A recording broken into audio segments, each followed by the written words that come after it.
Are your genitals in the image and liking of God?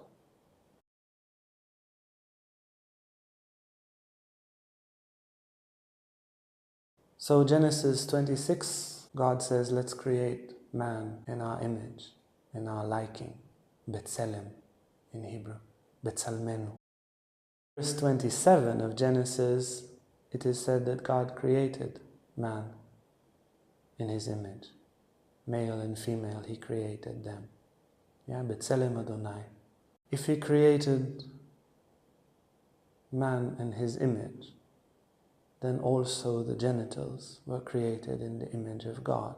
Now, if we want to know something about God, we can see, okay, if this is how a human being looks, some kind of matrix, that would be God, just infinite and absolute, but something like this.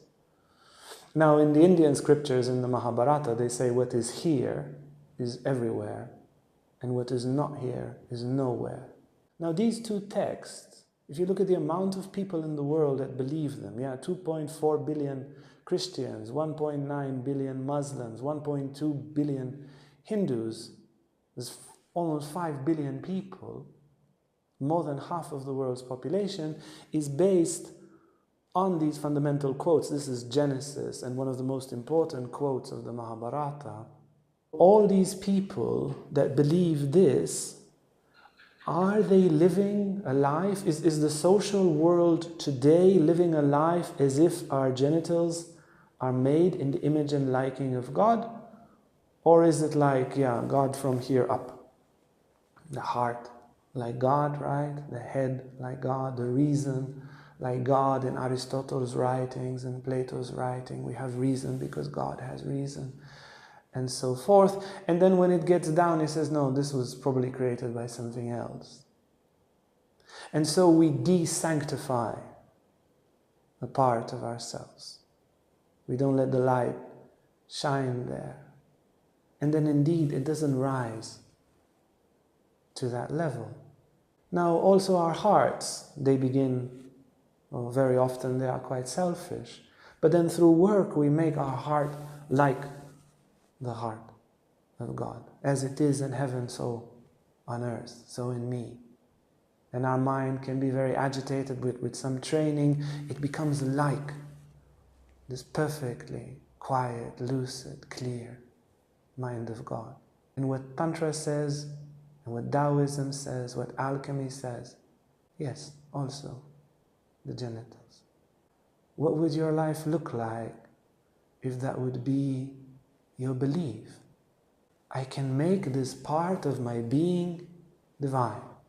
The great Indian saint Ramakrishna in the 19th century, in one of his periods of worship, would worship his genitals with flowers as the Shiva Linga. Generally in Hinduism, Shiva is adored by the lingam in the yoni, the penis in the vagina. This is the most, not Shiva's heart, the most prominent organ of Shiva that is worshipped. It's very funny to see these very traditional Indian women pouring butter over that penis with tears of devotion in their eyes. What would a society that has that belief, which is there in the scriptures of the big part of humanity, what would a society look like?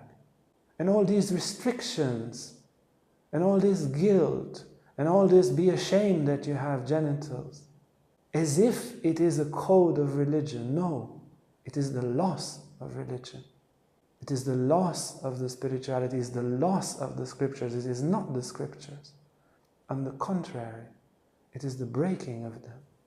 What would a society look like if it would be loyal to that image and would make everything, the heart, the mind, the stomach, the appetite, the arms and actions, the genitals and erotic life, make all of that in the image of God, and not be always in conflict with a part of ourselves, always with a war, always something we need to be ashamed of, but we also want to fulfill, so I should always be against the social code? Why not have a social code that is truly spiritual and that includes the entirety of our being and that would allow an actual cohesion, an actual oneness with ourselves? Because the way it is now, your heart can be holy, your mind can be holy, and your genitals, shame on you. There is no place for cohesion. Either I'm in conflict with the social code,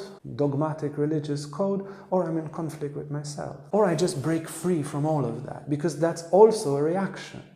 And then I just become Sodom and Gomorrah. And that's not fulfilling. And that's not real, and it's not moral, and it's not heartful. And it has no peace and no harmony. You just fulfill all your desires as if nothing. It doesn't lead to much. But yes, if we would just take the first chapter of Genesis and live fully by these very simple truths, then yes, we can have cohesion and we can sanctify everything and be at peace and have happiness in all the levels of our being.